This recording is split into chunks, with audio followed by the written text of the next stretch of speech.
என்னது கக்கசி சென்சியால இதுக்கப்புறம் சரிங்கன்னு யூஸ் பண்ண முடியாதா? நருட்டோ அனிமில one of the best ability வச்சிருக்க சரிங்கன்னா அது நம்ம கக்கசியோட சரிங்கன் தான். பேசிக்கா அது ஓபிட்டோட சரிங்கன் தான். பட் கக்காசி கிட்ட இருந்திருக்கும். 4th கிரேட் நிஞ்சா வார் முடிஞ்சதுக்கு அப்புறம் கக்காசி கிட்ட இருந்து அந்த சரிங்கனுமே போயிருக்கும். அதனால நிறைய பேருக்கு ஒரு டவுட் இருந்துச்சு. எப்படி கக்காசி சென்சி கிட்ட இருந்து அந்த சரிங்கன் போச்சு? எதனால அவரால இதுக்கப்புறம் சரிங்கனை யூஸ் பண்ண முடியலன்ட்டு. அதை பத்தி நம்ம இன்னைக்கு பார்க்க போறோம்.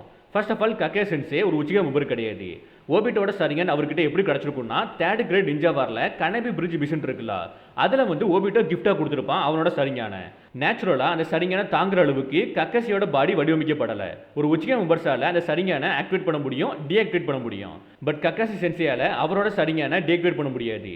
இந்த ஒரு ரீசன் காண்டி அவரோட சாக்ராவுமே கன்வின்ஸா ட்ரெயின் ஆயிட்டே இருக்கும்.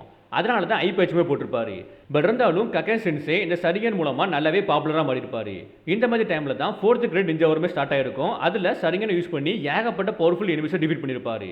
அந்த வாருமே பீக்ல போன டைம்ல மதரா உச்சிக்கா கக்காசி சென்சியோட சரிங்கனை எடுத்து போர்ட்டல் ஓபன் பண்ணி கிளம்பி போயிருப்பான்.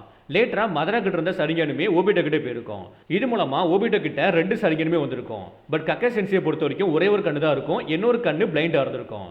அந்த கண்ணை நருட்டோ சேஜ் ஆஃப் 6 பாத்தோட பவர் மூலமா ஹீல் பண்ணிருப்பான். வாரோட எண்டுல காகியோக்கு எதிராக டீம் சவுனும் ஓபிட்டோவும் ஃபைட் பண்ணிருப்பாங்க வேற டிமென்ஷன்ல. அதுல கக்காசி சென்சியுமே கொஞ்ச நேரத்துக்கு ஓபிட்டோட 2 சரிங்கனுமே யூஸ் பண்ணிருப்பாரு அண்ட் சூசனுமே ஆக்டிவேட் பண்ணிருப்பாரு. இது எப்படின்னா நருட்டோ வேர்ல்டுல ஸ்ட்ராங்கான எமோஷன் ஸ்ட்ராங்கான சக்கர யூசரால அவங்க செத்ததுக்கு அப்புறம் கூட கொஞ்ச நேரத்துக்கு சாக்கராவை யூஸ் பண்ணிக்கிட முடியும். அப்படி ஓபிட்டோக்கு ஸ்ட்ராங்கான வில் இருந்துச்சு நருட்டோவையும் கக்காசி சென்சியும் பாதுகாக்கணும்ட்டு. அந்த ஸ்பிரிட் வந்து உடனே ஃபேட் ஆகவே இல்லை.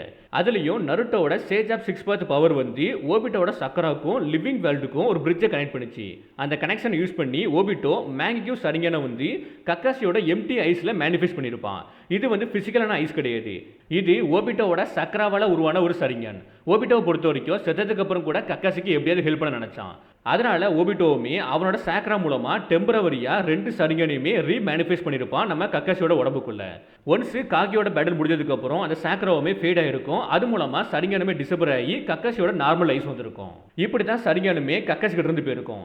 வார் முடிஞ்சதுக்கு அப்புறம் கூட கக்காசிக்கு சரிங்கன் தேவைப்பட்டிருக்காது. ஏன்னா அவன் ஹொக்கேக்கே மாறி இருப்பான். அதனால அவன் டிப்ளமசி, லீடர்ஷிப், ஸ்ட்ராட்டஜி, குறிப்பா லீஃப்லஜி எப்படி டெவலப் பண்ணலாம் அதில் ஃபோக்கஸ் பண்ணனால ஃபைட் பண்ண வேண்டிய அவசியம் இல்லாமல் போச்சு. இதை தாண்டி வார் முடிஞ்சதுக்கு அப்புறம் சினிபி நேஷன்ஸுமே பீஸ்குள்ளே போயிருப்பாங்க. அதனால சரிங்கன் இல்லாத விஷயம் வந்து அந்த அளவுக்கு இம்பாக்டை கிரியேட் பண்ணியிருக்காது.